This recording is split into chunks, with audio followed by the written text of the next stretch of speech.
Hey guys, and welcome back to the Hobbydude 007 channel. Hey, it's time for our next project. I want to make this a short one, but one that I have been putting off for over 2 years, probably close to 3 years. It's actually one of two kits I want to do with the same car, but I've got a unique twist on it, so let's take a look.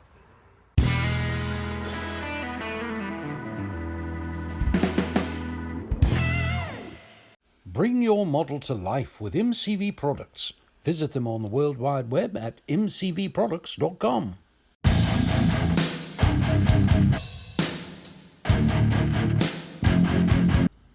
Okay guys, if you have followed the channel for a while, you know that the very first model kit I ever built back in 1963 with my dad was the Monogram 1/24th scale Green Hornet kit. And I have hinted at this for some time about doing two different versions of this. One, just like I did when I was a kid, because I don't know what happened to the original. And one with today's technologies, upgrades, 3D, resin, all that kind of stuff, and do one, modernize it quite a bit. But I wanted to do this one, the first one, out of box, just the way I did it then, and I wanted to use only the stuff that was available back then. So the plan is, and this mold is from I think it was 59 or 60, and I'm going to do it just the way I did. I remember vividly which decals I used because I was excited about that, and Dad showed me how to do water slide, and this was just a lot of fun. But the first one I want to do the same way. So we're going to be using good old-fashioned Tester's tube glue, which I haven't used in years, and the little bottles of paint that Dad had. I remember these things being 9 and 12 cents, depending on where you bought them. These were the colors that I used, and he let me paint. He wasn't going to let me paint anything, but I begged and pleaded, and he let me do it. And, of course, he had to teach me a little patience about letting the stuff dry, too. And I'm going to use the cheapo paint brushes that we had back then, those nylon kind of fibers or whatever they were. But they were some cheap paint brushes. So I'm going to do this. This is going to be tough for me, guys. But I want to do it just like I did when I was 6. And I've already taken everything off the sprue. I'm not going to re-chrome anything. I'm going to do it just the way I did. There are a few things I want to go back and clean up because I remember breaking the stuff off the sprue, which is a sacrilege today. But I thought, you know what? If I'm going to do this, I'm going to do it the way I did as a kid. Now, Dad didn't care for that either. He used a razor blade when he would do his stuff. But I just, as you can see there, that's kind of rough. I just broke it off the sprue. There's a couple of things in here. But I had to smile while I was doing it because it was reminiscent. You see the little spots there. So I am going to go back and sand some of these back. Oh, that was really bad. Sand some of those a little bit smoother anyway. Or I may just take the hobby knife instead of sanding them, take the hobby knife and just rake it off. But I'm going to do everything the way I did. These two-piece tires, I am thinking what I want to do with these is I may take, as I don't remember if I did it or not. I know Dad used to take a piece of sandpaper and just rake it across, and to kill that seam, and you know, for the sake of nostalgia, I may leave that seam in there. I don't know. I don't think I did, but I want to do this one just the way I did with these. These were the colors that we used, or I used, and of course they were all gloss back then. And I'm going to paint them with a brush. I did not paint the body. I may take a little of the Novus and maybe touch the body a little bit. But I'm going to go real light. I will remove some of that flash, some of this stuff, but I want to keep it kind of close to what it probably looked like when I was 6, which is not going to be pretty, guys, not at all.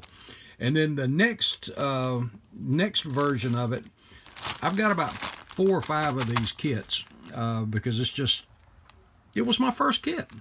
So I want to do the second one again with all of the skills I've learned over time, plus some upgrade it just a little bit with some 3D and some resin and whatever I can come up with, and just really make it look something I can display together, and I think that'll look kind of cool. Okay guys, so I am going to go ahead and we're going to see what's up first, and that would be just the basics of the chassis.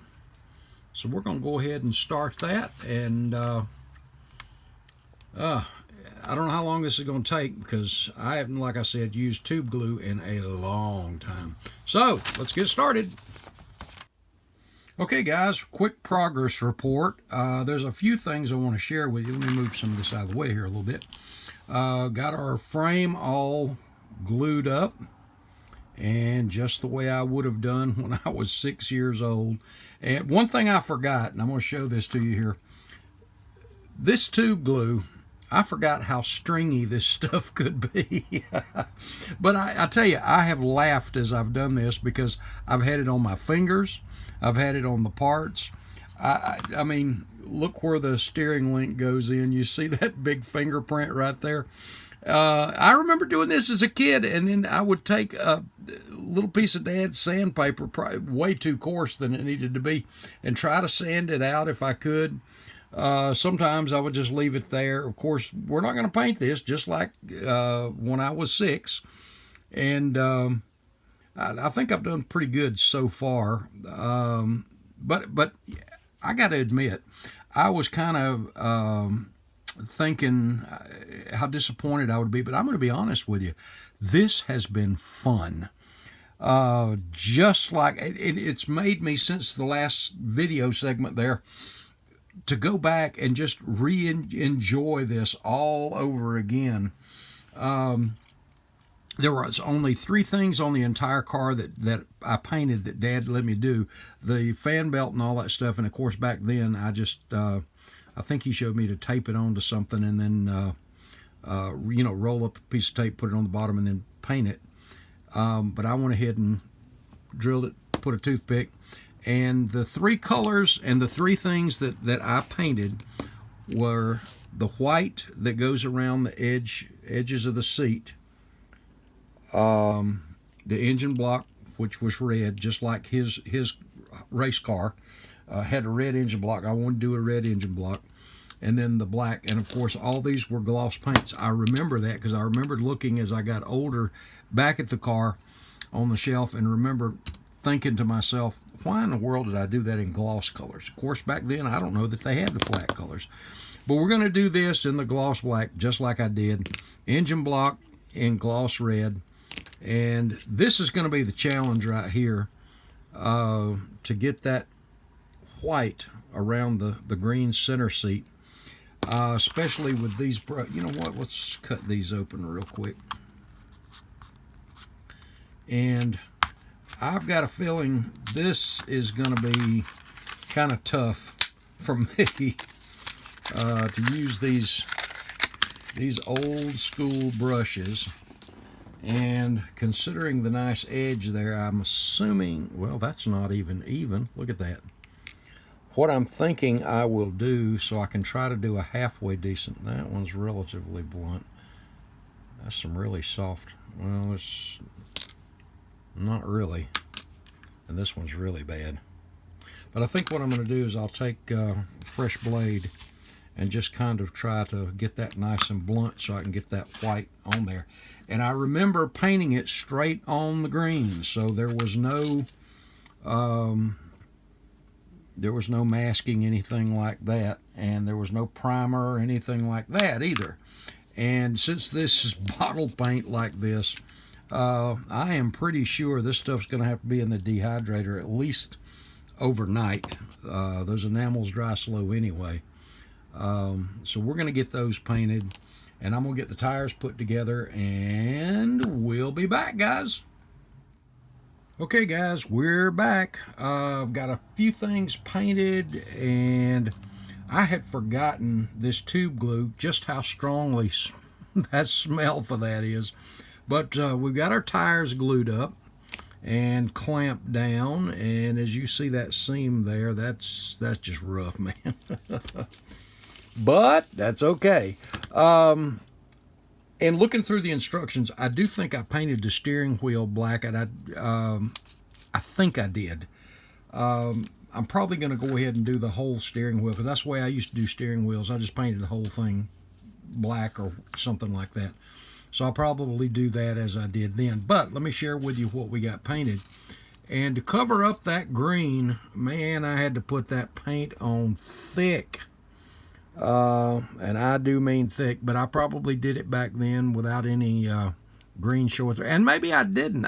I don't remember, but this was fun. I've got a steadier hand now than I did back then, but we got the white on the seat there. Covering the green up on that engine block was an absolute nightmare. You see on the top there, you can see through it a little bit, but the heads and the intake blower, all that stuff's going to be up there, so you're not going to notice it. But the rest of it I had to put on pretty darn thick to cover the color. So that's going to be in the dehydrator for probably a couple of days. Getting ready to put that in there. And then that fan belt and all that stuff, that's done too. That was easy to cover with the black. But I'm going to get this stuff in the dehydrator, let it run probably a couple of days, to be honest with you. And then next up, I'm going to go ahead and I'll go ahead and probably wrap up the engine as far as the heads, all that kind of stuff go, and then get on to the other suspension, the rear end, and all that kind of stuff. Like I said, this will be a short build because I'm doing it and I don't know about you guys, but when I was a kid, I could knock out a model in a day and a half, sometimes a day, just depended. But a few things I'm wrestling with, whether I want to put these fenders on there or not. I want to say I did put the fenders on. I can't remember. My dad built one of these, and that's why I wanted one, because I thought it was cool. I don't think he put the fenders on his, but I wanted them on mine, and we'll figure that out. As I said, I'll probably use a little Novus to buff up the body just a touch. Just get little scratches out of it that are just factory, and there's a lot of flash on a lot of these parts too. But overall, I think it's coming along pretty well and very quick. The biggest thing is just going to be waiting on all of this stuff to dry. But usually I'm priming and spraying stuff, and in this case I'm just brush painting everything as I did back then. So I'm going to go ahead and do that, and I'm going to think about those fenders. I want to say I put them on mine, and he didn't on his, but I don't remember. But that's it for this one, guys. I'm trying to think if there's anything I'm forgetting.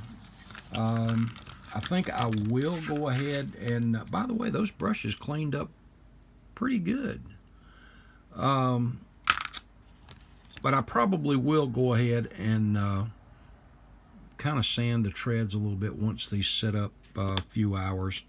I may go ahead and do that. But got a couple other videos coming up. I want to get started on Mustang Sally. I want to get this one out of the way since I put it off for so long, and it'll be down the road before I do the other one of the Green Hornets with all the souped up extras and all that stuff. But I look forward to that one too. Many of you know there is a 3-hour group build coming up this weekend. I'll share more information about that and the podcast it's on in the next video. I got to get the rest of the information together. Also, I want to go ahead and share with you some other things that are on the calendar for this year. I've got to get done. So that'll be coming up in another video. All right, guys. God bless. Hope you all have an awesome week till we see you in the next video. Thanks, guys.